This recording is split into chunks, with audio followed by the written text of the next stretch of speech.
Welcome back. So আমরা আমাদের previous ভিডিওতে আমরা রাউটিং ব্যাপারটা দেখেছিলাম এবং আমরা এক্সপ্লেন করেছিলাম যে কোনো একজন ক্লায়েন্ট একটা রিকোয়েস্ট সেন্ড করতেছে এবং সেটা হচ্ছে আমরা আমাদের সার্ভার সাইডে ডিল করতেছি এবং সেই অনুযায়ী হচ্ছে একটা রেসপন্স পাঠাচ্ছি। সো রেসপন্স পাঠানোর সময় আমরা এখানে শুধুমাত্র একটা সিম্পল স্ট্রিং হিসাবে হচ্ছে আমাদের রেসপন্স পাঠাচ্ছিলাম, বাট আপনি চাইলে কমপ্লেক্স টাইপ অফ ডাটা পাঠাতে পারেন রেসপন্স হিসাবে। এবং এটা সবচেয়ে ইম্পর্টেন্ট ব্যাপার যে আমরা মোস্ট অফ দ্য টাইম আসলে আমরা যখন কোনো ডাটা সেন্ড করি রেসপন্স হিসাবে সেন্ড করি, তখন আমরা কিন্তু অবজেক্ট অথবা অ্যারে এই টাইপের ডাটা সেন্ড করি। সো এটা খুবই সিম্পল একটা ব্যাপার। সাপোজ আমি যদি হচ্ছে এখানে যদি একটা অবজেক্ট ডিক্লেয়ার করি, so author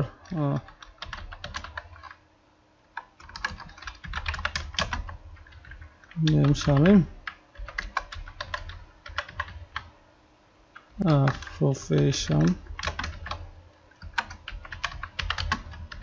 web developer.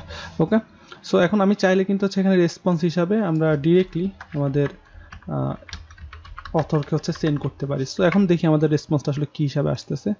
So আমরা যদি এখন রিফ্রেশ করি, যেহেতু আমাদের লোকাল হোস্ট 3000 এবং আমরা চাইলে হচ্ছে / দিতে পারি এবং এটা এবং / ছাড়া বেসিক্যালি হচ্ছে একই ইউআরএলকে ইন্ডিকেট করে। সো আমাদের ডাটা চলে আসতেছে name Shamim profession web developer. আপনি এডিশনালি আমরা যখন এখানে ডাটা সেন্ড করি, আমরা ডাটা সেন্ড করার সময় যেটা হয় সেটা হচ্ছে বিহাইন্ড দ্য সিন আসলে আমাদের এই ডাটাটাকে হচ্ছে স্ট্রিংয়ে কনভার্ট করে এবং আলটিমেটলি স্ট্রিংয়ে কনভার্ট করার পরে হচ্ছে আমাদের ডাটাটা সেন্ড হয় ওকে রেসপন্স হিসাবে। সো আপনি কোনো কমপ্লেক্স ডাটাকে যদি হচ্ছে আপনি স্ট্রিংয়ে কনভার্ট করতে চান তাহলে আপনি হচ্ছে জেসন ইউজ করতে পারেন। সো জেসন কি? জেসন হচ্ছে জাভাস্ক্রিপ্ট অবজেক্ট নোটেশন, যেটা হচ্ছে আসলে ডাটার একটা ফরম্যাট এবং ডাটা যখন হচ্ছে ট্রান্সফার করা হয় এক জায়গা থেকে আরেক জায়গায় তখন এই ফরম্যাটটা খুব বেশি ইউজ হয়।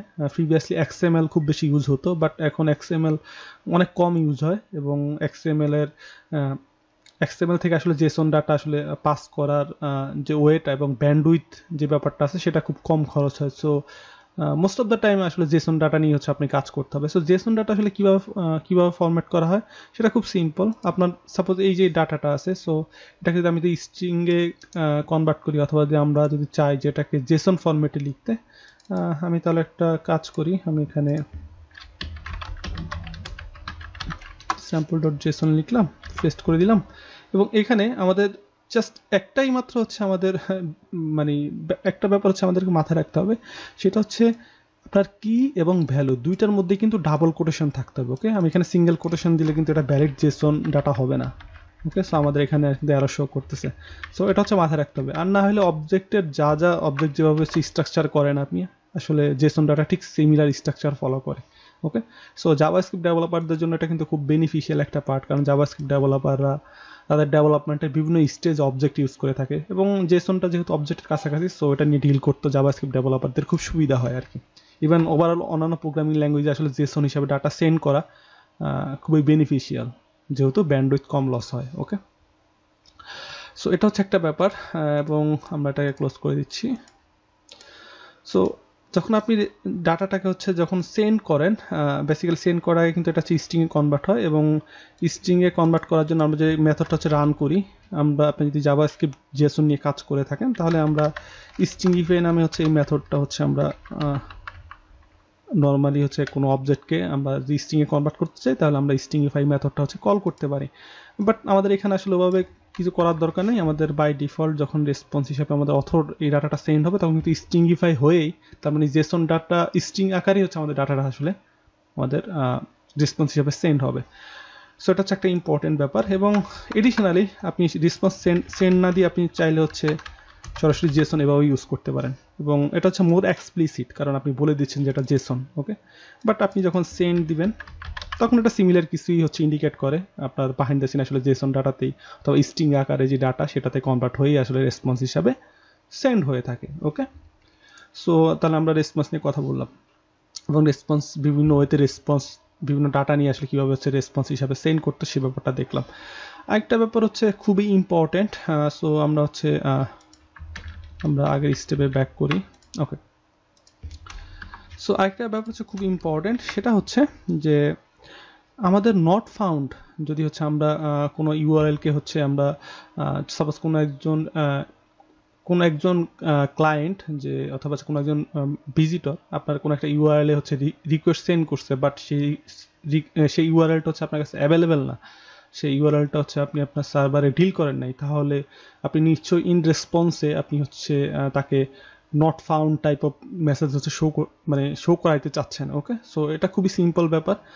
আমরা যখন ওয়েবসাইট যখন ব্রাউজ করি তখন আমরা এমন কোনো ইউআরএল যদি চলে যাই যেটা আসলে আমাদের সার্ভার থেকে ডিল হয় না অথবা সার্ভার থেকে ডিল করা হয়নি, তখন কিন্তু আমরা 404 পেজ দেখতে পাই। ওকে, তার মানে খুঁজে পাওয়া যাচ্ছে না আপনি যে রিকোয়েস্ট আসলে আপনি হিট করেছেন। ওকে, সো সেই ব্যাপারটা আসলে আপনি এখানে কীভাবে ডিল করবেন, সো এটা খুব সিম্পল। আমি হচ্ছে এখানে একটু পরে হচ্ছে আমি আপনাদেরকে এক্সপ্লেন করতেছি। সো app.get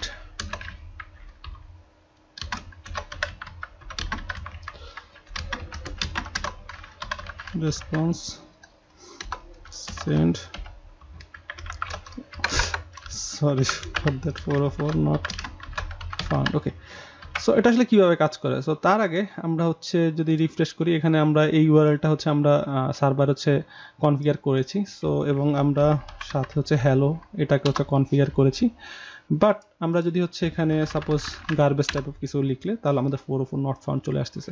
সো এটা আসলে কিভাবে কাজ করতেছে, সো আমাদের রাউটিং ব্যাপারটা যখন ডিল হয় তখন কিন্তু হচ্ছে টপ টু বটম হয়। ওকে, তার মানে হচ্ছে কি আমরা যখন এই গার্বেজ এই ইউআরএল আসলে রিকোয়েস্ট যখন সেন্ড করতেছি, আমি যদি এটাকে কমেন্ট আউট করে রাখি। ওকে, সো ইনিশিয়ালি আসলে এখানে চেক করে যে আমাদের এই রাউটিং পার্টটুকু আসলে স্যাটিসফাই করে কিনা। ওকে, না অফকোর্স আমাদের এই রাউটিং পার্ট স্যাটিসফাই করে না আমাদের এই পাথটাকে, দেন হচ্ছে এখানে চেক করবে। সো এখানেও যখন দেখবে যে আসলে না এটাও স্যাটিসফাই করে না, দেন ফাইনালি app.get asterisk দিয়ে হচ্ছে আমি বুঝাচ্ছি যে উপরের কোনোটাই যদি হচ্ছে আমাদের স্যাটিসফাই না করে থাকে আমাদের রিকোয়েস্টকে, তাহলে বাই ডিফল্ট অ্যাস্টেরিস্ক মানে হচ্ছে যেই কোনো রিকোয়েস্ট। ওকে, আপনি /hello হতে পারে, / হচ্ছে আমাদের নেম হতে পারে, / যেটাই হোক না কেন, যেই ইউআরএল আসুক না কেন, সেটা হচ্ছে আমাদের এই পার্টটুকু ডিল করবে। এবং অবশ্যই যেহেতু উপর থেকে নিচের দিকে হচ্ছে আসতেছে, সো যদি আমাদের এই পার্টটুকু যদি হচ্ছে আমাদের স্যাটিসফাই করে তাহলে সে আলটিমেট এখানে রেসপন্স হিসাবে হচ্ছে সে ডাটাটা সেন্ড করে দিবে, অথবা যেই ডাটাই ইউজার চাচ্ছে না কেন সেটা হচ্ছে সেন্ড করে দিবে। পরবর্তী আর রাউটিং হচ্ছে শেয়ার হিট করবে না। ওকে, বাট যদি হচ্ছে কোনোটাই যদি স্যাটিসফাই না করে, এই দুইটা কোনোটা স্যাটিসফাই না করলে, তাহলে অবশ্যই থার্ডটাতে আসবে, এবং থার্ডটাতে আসার পর সে দেখতেছে যে হচ্ছে আমার এটা স্যাটিসফাই করতেছে, কারণ অ্যাস্টেরিস্ক মানে হচ্ছে যেই কোনো পাথ আমার এটা স্যাটিসফাই করতেছে, দ্যাটস ওয়াই আমি 404 নট ফাউন্ড হচ্ছে এখানে শো করতেছে, আমি রেসপন্স হিসেবে এটা সেন্ড করতেছি। সো আশা করি হচ্ছে আপনারা বুঝছেন পুরো ব্যাপারটা যে কীভাবে হচ্ছে আপনার নট ফাউন্ড পেজ হচ্ছে আপনি ডিল করবেন। ওকে, যে কোনো একটা ইউআরএলে রিকোয়েস্ট সেন্ড করলে যেটা আসলে আপনি সার্ভার থেকে ডিল করেন নাই, সেই ব্যাপারটা রেসপন্স আপনি কীভাবে 404 নট ফাউন্ড পেজ শো করবেন। ওকে, সো এই ছিল পুরো ব্যাপার, এবং এই অর্ডারটা খুবই ইম্পর্টেন্ট এবং এটা বোঝার ব্যাপার। সো আশা করতেছি বুঝতে পারছেন আপনারা। সো দেখা হচ্ছে নেক্সট ভিডিওতে। আসসালামু আলাইকুম।